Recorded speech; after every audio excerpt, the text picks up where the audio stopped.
নমস্কার বন্ধুরা, আজকের আমরা ষষ্ঠ শ্রেণীর কোষে দেখি 1.2 এই অধ্যায়ের যে বাকি অঙ্কগুলি আমরা 16 দাগ পর্যন্ত আগে তোমাদেরকে অঙ্ক করে দেখিয়েছি। আজকে 17 থেকে 21 দাগ পর্যন্ত যে অঙ্কগুলি রয়েছে সেগুলি করে দেখাবো। তোমরা যদি আগের অঙ্কগুলি না দেখে থাকো তাহলে তার লিঙ্ক আমরা ডেসক্রিপশন বক্সে দিয়ে দেবো, সেখান থেকে তোমরা দেখে নিও। তো চলো বন্ধুরা শুরু করা যাক। 17 দাগে কি বলছে দেখো, বলছি 48টি রসগোল্লা এবং 64টি সন্দেশ কোনোটিকে না ভেঙে সবচেয়ে বেশি কতজনকে সমান সংখ্যায় দেয়া যাবে দেখি। আমি আগেই বলেছি যে যখন সবচেয়ে বেশি বলবে বা সবচেয়ে বড় সংখ্যা বলবে তখন আমাদেরকে সবসময় গসাগু করতে হবে। তাহলে এই কথাটা তোমরা মনে রেখো। তাহলে 17 দাগে আমরা গসাগু করব। কোনটার সঙ্গে কোনটা গসাগু করব? 48টি রসগোল্লা রয়েছে আর 64টি সন্দেশ রয়েছে। তাহলে 48 দিয়ে আমরা 64কে সাধারণত ভাগ করব। তাহলে 48 আমাদের এখানে ভাজক এবং 64 ভাজ্য। তাহলে এখানে আমরা যদি ভাগ প্রক্রিয়ার সাহায্যে গসাগু করি ভাগ পদ্ধতিতে, তাহলে দেখো 48-এর নামটা 64-এর মধ্যে কতবার যায়? একবার যায়। 48কে 48, তাহলে সেটা আমরা লিখে দিলাম। এবারে বিয়োগ করলে কত হয়? তাহলে নিচে 8 রয়েছে, উপরে 4 মানে ছোট সংখ্যা, 10 যোগ করে নিতে হবে, তাহলে 14। 8-এর পর থেকে 14 পর্যন্ত 9, 10, 4, তাহলে 6 রয়েছে, আর হাতে 1 আছে, সেটা 4-এর সঙ্গে দিলে 5 হয়, 5-এর পরে 1, তাহলে 1 দাগ গেলে 6 হয়।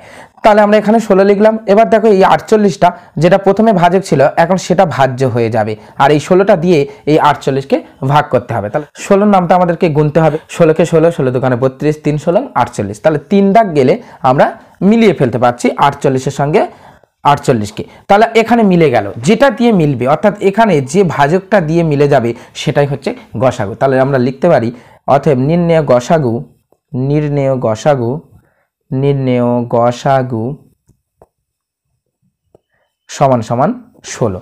তাহলে আমরা এখানে লিখব, লেখা অঙ্ক আমরা লিখে দেব, অতএব 48টি রসগোল্লা এবং 64টি সন্দেশ কোনোটিকে না ভেঙে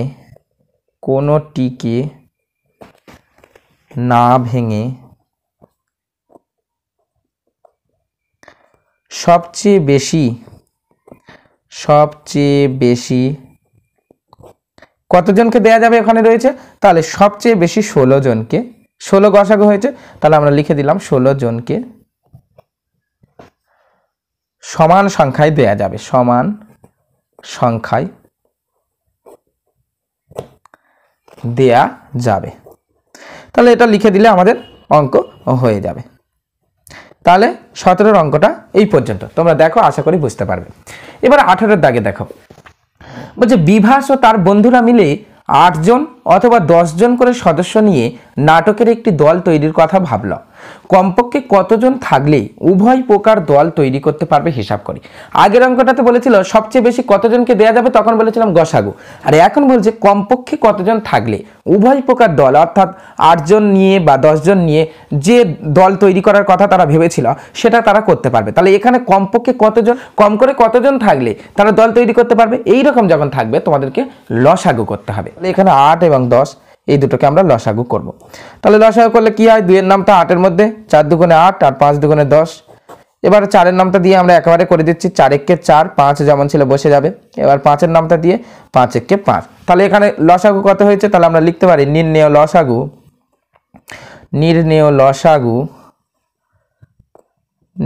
লসাগু সমান সমান, তাহলে 2 × 4 × 5 × 1, তাহলে 4 দুগুণে 8 আর 5 8 40। তাহলে আমরা লিখে দেব যে অতএব কমপক্ষে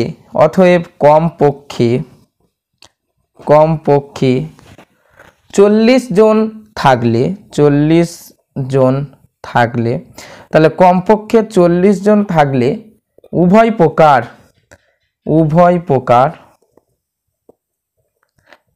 প্রকার দল তৈরি করতে পারবে।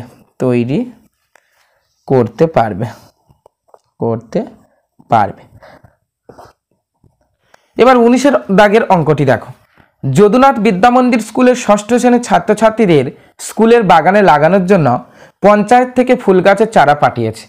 হিসাব করে দেখা গেল চারাগুলিকে 20টি, 24টি বা 30টি সারিতে লাগালে প্রতি ক্ষেত্রে প্রতি সারিতে সমান চারা থাকে। পঞ্চায়েত থেকে কমপক্ষে কতগুলি চারা পাঠিয়েছিল? একটু আগে আমি বলেছি কমপক্ষে বা কম করে এইরকম যখন কথা থাকবে, শব্দ থাকবে, তোমাদেরকে অবশ্যই তখন লসাগু করতে হবে। কমপক্ষে এই কথাটি রয়েছে, তাহলে আমাদের এখানে লসাগু করতে হবে। তাহলে 20, 24 এবং 30 এই তিনটেকে আমরা লসাগু করে দেব।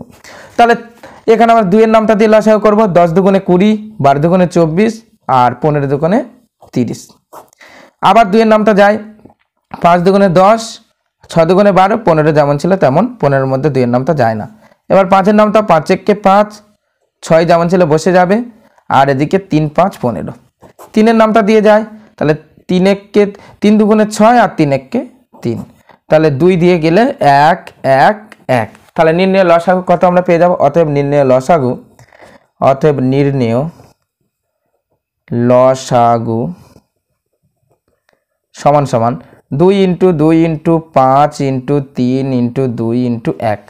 তাহলে কত হচ্ছে, 2 দুগুণে 4, 4 5 20, 3 20 60, 60 দুগুণে 120, 120। তাহলে আমরা লিখে দেব অতএব পঞ্চায়েত থেকে কমপক্ষে 120টি চারা পাঠিয়েছিল।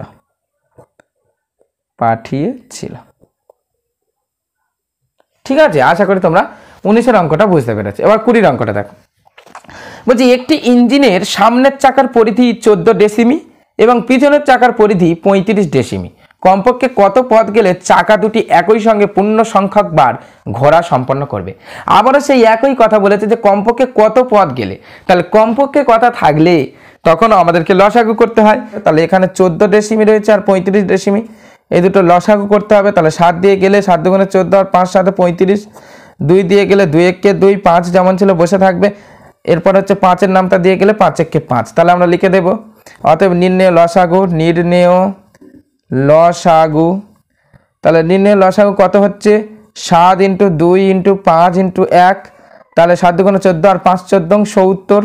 তাহলে অতএব আমরা লিখে দেব, এখানে জিজ্ঞাসা করেছে যে কমপক্ষে কত পথ গেলে চাকা দুটি একই সঙ্গে পূর্ণ সংখ্যক বার ঘোরা সম্পন্ন করবে। তাহলে আমরা লিখব কমপক্ষে 70 ডেসিমি পথ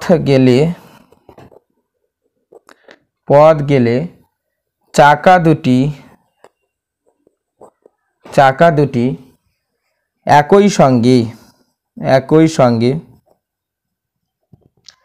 পূর্ণ সংখ্যক বার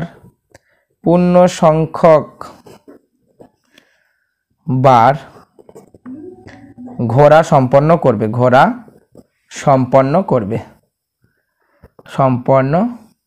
করবে। তাহলে আশা করি তোমরা 20-এর অঙ্কটা বুঝতে পেরেছো। এবার 21-এর দাগের অঙ্ক দেখো। 21-এর দাগে বলেছে যে আমি প্রতি ক্ষেত্রে 2টি করে সংখ্যা লিখি যাদের এর দাগে বলছে গসাগু 7। তাহলে গসাগু 7 হবে এমন 2টি সংখ্যা লেখার কথা বলছে। তাহলে 21-এর দাগের 1 আমরা তাহলে এর দাগে লিখব গসাগু 7।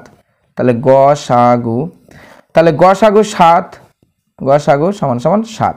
তাহলে দুটো সংখ্যা লিখতে বলেছে যাদের গসাগু 7 হবে। তাহলে আমি যদি 21 আর 28 লিখি 7 গসাগু পাবো। তাহলে দেখো 21 আর 28 যদি আমরা লিখি 7 গসাগু কি করে পাচ্ছি, দেখো 21 সমান সমান কি আমরা জানি 3 7 21। তাহলে 7 × 3 করতে পারি, তাহলে সুবিধা হবে। প্রথমে 7টা আমরা লিখি আর এখানে আমরা লিখব 28। তাহলে 7 × 4, 4 7 28। দেখো গসাগু কি হয়, দুই দিকে দুটোর এই যে দুটো সংখ্যা 21 এবং 28 এর মধ্যে দুটোর মধ্যে কোনটা মিল রয়েছে, দেখো 7 মিল রয়েছে, 7 মিল রয়েছে। অর্থাৎ এই 21 এবং 28 যদি আমাদের দুটো সংখ্যা দেওয়া থাকতে এখান থেকে গসাগু নির্ণয় করতে বলতো, তাহলে অবশ্যই আমরা তখন লিখতাম যে অতএব নির্ণয় গসাগু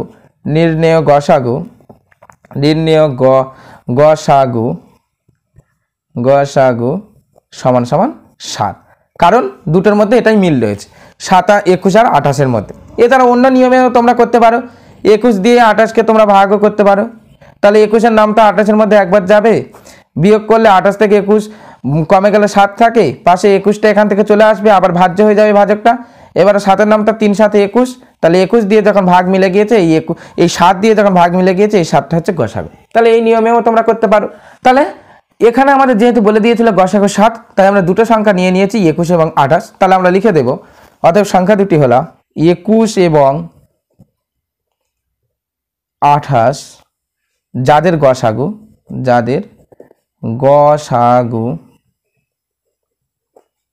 7।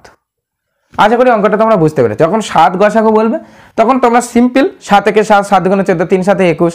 এখানে যদি আমি 14 আর 21 নিতাম সেটাও কিন্তু হতো, 14 এবং 21 নিলে সেটাও হতো, এবং 21 28 নিয়েছি, 21 35 নিতে পারতে। যখন 7 বলবে মোট কথা 7-এর নামটা দিয়ে যাই এরকম দুটো সংখ্যা নিয়ে নেবে, নিয়ে সেই দুটোই নিয়ে গসাগু করবে, তোমরা রাফে করে দেখবে যে মিলে যাবে, তখন তোমরা লিখে দেবে যে এই সংখ্যা দুটির গসাগু হচ্ছে 7। আশা করি তোমরা বুঝতে পেরেছো। এবার আমাদের বিদ্যাকে কি বলেছে দেখো, বিদ্যাকে বলেছে লসাগু 12। তাহলে লসাগু 12, তাহলে যখন এই রকম বলবে যে লসাগু 12, তখন তোমরা কি করবে দেখো, তোমরা দুটো সংখ্যার মধ্যে একটা সংখ্যা 12 নেবে, আর একটা সংখ্যা, যেমন আমি এখানে 4 নিয়ে নিচ্ছি। তাহলে এই দুটো লসাগু করে দেখি। তাহলে 4-এর নামটা 4 একে 4, 3 4 12। তাহলে এখানে লসাগু 3 দিয়ে খাওয়ালে 3 একে 3। তাহলে এখানে লসাগু কত হচ্ছে, তাহলে এখানে লসাগু হচ্ছে 4 গুণ 3 গুণ 1, তাহলে সমান সমান 3 4 12। যখন লসাগু 12 বলবে বা এরকম আরো কোনো সংখ্যা বলবে, তখন তোমরা সেই লসাগুটা যদি ছোট কোনো সংখ্যা বলে সেই সংখ্যাটা তোমরা নিয়ে নেবে, নিলে সুবিধা হবে। সেই সংখ্যাটা নেবে এবং তার আগে কোনো সেই সংখ্যার সঙ্গে মিলবে এইরকম সংখ্যা নিয়ে নেবে, মানে সেই সংখ্যাটা মেলে এমন কোনো সংখ্যা, যেমন 4-এর নামটা দিয়ে 12 মেলে, 3 4 12। আবার ফের তুমি 3ও নিতে পারো। 3 নিলে কি হতো দেখো, 3 আর 12 যদি আমি নিতাম, তাহলে 3 আর 12 নিতাম, তাহলে 3 দিয়ে 3 একে 3, 3 4 12। আবার এখানেও কিন্তু লসাগু সেই 12ই হচ্ছে, কারণ 3 × 4 × 1, তাহলে সমান সমান 12। তাহলে তুমি 3 12 নিতে পারো, 4 12 নিতে পারো, যে নামটাটা পড়তে পড়তে আমরা 12 পাবো এমন সংখ্যা তোমরা নিতে পারো, নিলে তোমাদের সুবিধা হবে। তাহলে এখানে আমরা লিখে দিতে পারি অতএব সংখ্যা দুটি 4 এবং 12, 4 এবং 12 যখন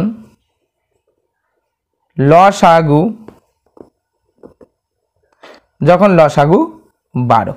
ঠিক আছে, আশা করি তোমরা অঙ্কটা বুঝতে পেরেছো। এটা আমি তোমাদের বোঝানোর জন্য করেছি, এটা করতে হবে না। সিদ্ধাকে বলছে গসাগু কত, এক অঙ্কের সংখ্যা বসাই। তাহলে এখানে এমন একটা সংখ্যা বসাতে হবে যেটা এক অঙ্ক। তাহলে আমি এখানে 7 গসাগু ছিল, তাহলে আমি এখানে 5 বসাতে পারি।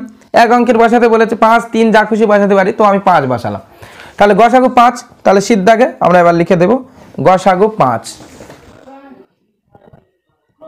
গসাগু সমান সমান 5। তাহলে গসাগু এখানে 5 হচ্ছে। তাহলে 5-এর নামটা তোমরা নিতে পারো, যে 5-এর নামটা দিয়ে দুটো সংখ্যা, তাহলে এরকম একটা সংখ্যা নিতে পারো 5 নিতে পারো, আর একটা সংখ্যা নিতে পারো 15 নিতে পারো। তাহলে 5 যদি নাও তাহলে 5 × 1 এটা গসাগু হয়, আর 15 নিলে 15 মানে 5 × 3, মানে 5 আর 3 যদি তোমরা 5 আর 15 যদি তোমরা গসাগু করো, তাহলে এখানে 5-এর নামটা দিয়ে 5 একে 5, 3 5 15। তাহলে আর গসাগুর বেলায় গসাগুর সময় শুধু যেটা মিলবে সেটা নিতে হয়। তাহলে দুটো সংখ্যার সঙ্গে মিলছে শুধুমাত্র 5, তাহলে এখানে গসাগু কত হয়েছে 5, এটা মিল রয়েছে আর এটার মিল রয়েছে। তাহলে নির্ণয় গসাগু কত, নির্ণয় গসাগু সমান সমান 5। তাহলে এখানেও 5 রয়েছে। তাহলে আমরা বলতে পারি অতএব সংখ্যা দুটি হলো 5 ও 15, 5 এবং 15, যাদের গসাগু 5 এবং 15, যাদের গসাগু কত, যাদের গসাগু হচ্ছে 5। ঠিক আছে, তাহলে 5-এর নামটা যেটা বলবে গসাগুতে যেটা বলবে সেই সংখ্যাটা নিয়ে নেবে, আর সেই সংখ্যাটার সঙ্গে যে নামটা আমরা সেই সংখ্যাটা পড়ে যেতে যে নামটা মিলে যায়, যেমন 5 একে 5, 5 2 10, 3 5 15, সেটা নিয়ে নেবে। নিয়ে তোমরা এইভাবে গুণ করে দেবে, যেমন আমি এখানে 5 নিয়েছি 15 নিয়েছি, তাহলে 5 একে 5, 5 × 1, আর 15 মানে 5 × 3। তাহলে কোনটা মিল রয়েছে, 5 আর 5 মিল রয়েছে, অর্থাৎ নির্ণয় গসাগু হচ্ছে 5। অতএব সংখ্যা দুটি 5 এবং 15। এইভাবে করলে খুব সহজে তোমরা পরীক্ষার সময় উত্তর লিখতে পারবে। এবার দিদাকে কি বলছে লসাগু। তাহলে একটা লসাগু নিতে বলেছে, এক অঙ্কের সংখ্যা বসাতে বলেছে। তাহলে আমরা 9 নিতে পারি, তাহলে 9 নিলাম। আমি কি বলেছি একটু আগে, যে আমাদের আচ্ছা আগে লিখে নিই লসাগু সমান সমান 9। একটু আগে আমি বলেছি যে যখন লসাগু ছোট ছোট সংখ্যা দেবে তুমি সেই সংখ্যাটা নিয়ে নেবে, আর তার আগে অর্থাৎ অন্য কোন সংখ্যা দিয়ে সেই সংখ্যাটি মিলে যায়, মানে অন্য কোন সংখ্যা গুনতে গুনতে আমরা সেই 9-এ পৌঁছাতে পারি বা সেই সংখ্যাটাই পৌঁছাতে পারি। তাহলে এখানে 9 রয়েছে, তাহলে 9 আমরা একটা নিলাম। আর একটা সংখ্যা নাও যে নামটা পড়তে পড়তে 9 মিলাতে পারি, তাহলে 3, 3 একে 3, 3 দুগুণে 6, 3 তিরিকে 9, তাহলে 3 মিলাতে পারি, তাহলে 3 আর 9 এই দুটো নিয়ে আমরা লসাগু করি। তাহলে 3 একে 3, 3 তিরিকে 9, 3 1 1, তাহলে এখানে লসাগু কত? তাহলে লসাগু সমান সমান 3 × 3 × 1 সমান সমান 3 তিরিকে 9, তাহলে 9 হচ্ছে লসাগু। তাহলে অতএব লিখে দিতে পারি, অতএব সংখ্যা দুটি হলো সংখ্যা দুটি হলো 3 এবং 9, যাদের লসাগু হলো 9। আশা করি অঙ্কগুলো তোমরা বুঝতে পেরেছো। 21-এর দাগের অঙ্কগুলো খুব সোজা। যেটা বলবি, যেমন গসাগু যখন বলবে তখন যে সংখ্যাটা বলবে সেই সংখ্যাটার নামটা 2-3টে নিয়ে নিলে, যেমন আমি 5-এর নামটা 5 একে 5 একটা নিয়েছি, আর 3 5 15 একটা নিয়েছি, এখানে 20 নিলেও সেই 1 হতো, তখন 5 × 4 হতো, তাহলে সেই শুধুমাত্র 5 দুটোই মিলছে, 4 কি মিলছে না। তাহলে এইভাবে তোমরা নেবে। আর লসাগু যখন বলবে তখন যে সংখ্যাটা বলবে সেটা নেবে, আর তার আগে কোন সংখ্যা দিয়ে সেই সংখ্যাটা মিলে যায় সেটা তোমরা ভেবে নেবে। তাহলে অতি সহজে তোমরা কিন্তু অঙ্কগুলো করতে পারবে। তাহলে বন্ধুরা, কোষে দেখি 1.2 বাকি যে অঙ্কগুলো 17 থেকে 21 পর্যন্ত আজকে তোমাদের করে দেখালাম। আশা করি অঙ্কগুলো তোমরা বুঝতে পেরেছো। যদি না বুঝতে পারো তাও আমার কমেন্ট বক্সে কমেন্ট করবে, আমি তোমাদেরকে আবার বলে দেবো। তো চলো বন্ধুরা, সবাই ভালো থাকবে আর খুব মন দিয়ে পড়াশোনা করবে।